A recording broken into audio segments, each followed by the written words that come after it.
My parents made me sleep in the garage for 6 years. 12 years later, they were begging me not to sell their house. The irony would have been funny if it hadn't been so painful. Growing up, I was the child nobody fought for. While my brother got the biggest bedroom, the newest things, and all the attention, I got a folding bed in a freezing garage. Every time I complained, my parents told me to be grateful. So I left. And for 12 years, nobody called. Then, a realtor discovered my name on the property records.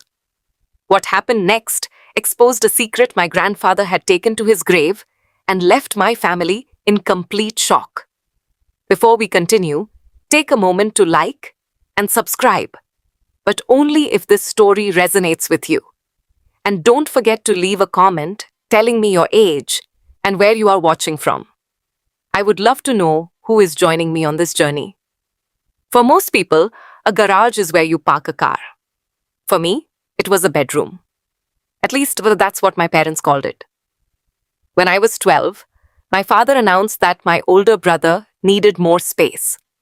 Within a week, he had taken over the guest room, and my belongings were moved into the garage. Nobody asked what I thought. Nobody cared. My parents installed a small heater, placed an old bed against the wall, and acted like they had solved a problem. "You should be grateful," my mother said. My brother got 2 rooms. I got a garage. That arrangement lasted 6 years. Every winter, the room felt freezing. Every summer, it felt like an oven. Whenever I complained, my parents always had the same answer: "Stop being dramatic." Meanwhile, my brother received everything he wanted: a newer car, better clothes, more freedom, more attention. I stopped competing long before I graduated high school. There was no point. The outcome never changed. Instead, I focused on school, worked part-time jobs, and saved every dollar I could. I learned something important during those years. If I wanted a better life, I would have to build it myself. The day I turned 18, I packed 2 duffel bags into my car. My parents barely looked up from the television. My brother didn't say goodbye. I stood at the front door for a moment, waiting. Part of me hoped someone would stop me. Nobody did. So I left and I never looked back. Over the next 12 years, I built a life I was proud of. A career, a home, a future. The garage became a distant memory. At least that's what I thought. Then one Tuesday afternoon, my phone rang. The caller introduced herself as a realtor, and within 30 seconds, she asked a question that changed everything. "Can you explain why your name appears on your parents' property records?" For several seconds, I thought the realtor had called the wrong person. "My name is on what?" I asked. "The property records," she replied. "The house your parents are trying to sell?" I pulled into a parking lot and turned off the engine. Nothing about the conversation made sense. I hadn't lived in that house for 12 years. I hadn't spoken to my parents in almost as long. Why would my name be connected to their property? The realtor sounded just as confused. She explained that she had been hired to list the home for sale. As part of the process, her office ordered a routine title search. That's when the issue appeared. According to the records, ownership wasn't as straightforward as my parents believed. "Have you ever signed documents related to the property?" she asked. "No. Have you inherited an interest in it?" "Not that I'm aware of." The silence on the other end lasted several seconds. "Well," she finally said, "something is definitely unusual." After we ended the call, I couldn't stop thinking about it. Then my phone rang again. This time it was my mother. I stared at the screen in disbelief. 12 years. 12 years without a phone call. And suddenly, she was calling. I didn't answer. A minute later, my father called, then my brother, then my mother again. By evening, I had 12 missed calls and 3 voicemails. The first message sounded polite. The second sounded nervous. The third sounded desperate. That's when I knew this wasn't a mistake. Something serious had been discovered. The next morning, curiosity got the better of me. I requested copies of the public records connected to the property. 2 days later, The documents arrived. I opened the file, expecting confusion. Instead, I found a name I hadn't thought about in years. My grandfather. And suddenly, everything became much more interesting. I spent most of that evening reading through property records. At first, the documents looked like ordinary legal paperwork. Then, I noticed my grandfather's signature. And again, the deeper I looked, the stranger everything became. Several years before he passed away, Grandpa had completed a series of filings connected to the house. Some of the paperwork referenced ownership interests. Other documents referenced future transfers and protections.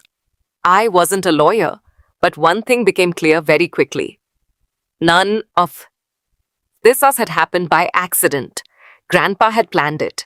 The next day, I called the realtor back. She sounded relieved to hear from me. "Did you find anything?" I asked. "A lot," she said. According to her, the title company had spent days reviewing old records. What they discovered prevented the sale from moving forward.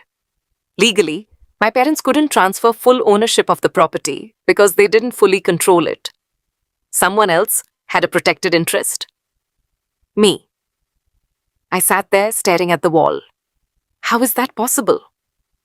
The realtor explained that years earlier, Grandpa had taken legal steps to ensure part of the property's ownership would eventually pass to me.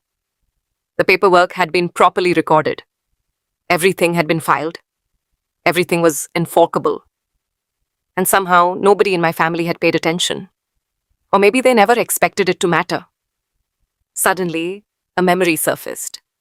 A conversation I'd had with Grandpa shortly before leaving home. He had walked into the garage carrying 2 cups of hot chocolate. After sitting beside me, he quietly said something I never forgot. "One day, people will see more than where you sleep." At the time, I thought he was trying to comfort me. Now I wondered if he had been trying to tell me something. Meanwhile, my parents' calls became more frequent. The voicemails grew increasingly urgent. And then, a message arrived from my brother. "We need to meet, not please, not how are you, just 4 words. We need to meet." For the first time in 12 years, my family suddenly needed me. The meeting was scheduled for the following Friday. When I arrived, the realtor was already there. So was an attorney. My parents sat together on one side of the conference table. My brother sat beside them. The moment I walked in, nobody smiled. Nobody welcomed me. Some things never change. My brother spoke first. "Let's make this easy," he said. "Just sign whatever needs signing so we can sell the house." The confidence in his voice almost made me laugh.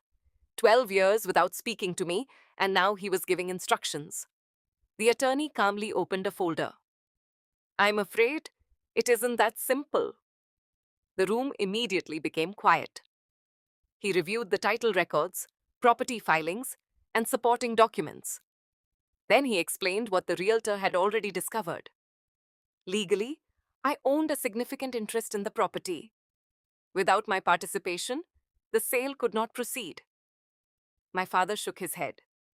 "There must be some mistake." "There isn't," the attorney replied. Then he removed a handwritten letter from the file. "Your father requested that this be shared if questions ever arose regarding the property." My grandfather's handwriting filled the page. The attorney began reading. For years, I watched one grandchild receive opportunities while the other received excuses. Nobody moved. Nobody interrupted. I watched a young woman learn resilience in circumstances she did not deserve. My mother's eyes lowered to the table. The attorney continued. One child was taught entitlement. The other was forced to develop character. My brother's face turned red. The final paragraph hit the hardest. "This property interest is not a reward. It is a reminder that dignity should never depend on someone else's approval." The room fell silent. Even the realtor looked stunned. For years, my family had acted as though I didn't matter. Now they were learning that Grandpa had spent years making sure I would never be forgotten. The meeting ended very differently than my family had expected. When everyone stood to leave, nobody argued anymore. The facts were clear. The paperwork was valid, and Grandpa's intentions couldn't have been more obvious. Over the following weeks, the attorneys worked through the details. In the end, I agreed to a fair resolution regarding the property. Not because anyone pressured me, and not because I owed anyone anything. I did it because I wanted to move forward. For years, I thought the garage was the most important part of my story, the symbol of everything I had lost, the proof that I mattered less. But sitting in my own home one evening, I finally realized something. The garage hadn't defined me. What happened after it did? Every cold winter night, every rejection, every disappointment, those experiences had pushed me toward independence, toward resilience, toward a life I built with my own hands. A few months later, my parents reached out again. This time, the conversations felt different, more honest. My brother struggled the most. For the first time, he couldn't rely on being treated differently. Reality had finally caught up with him. As for Grandpa, his final gift was never really about property.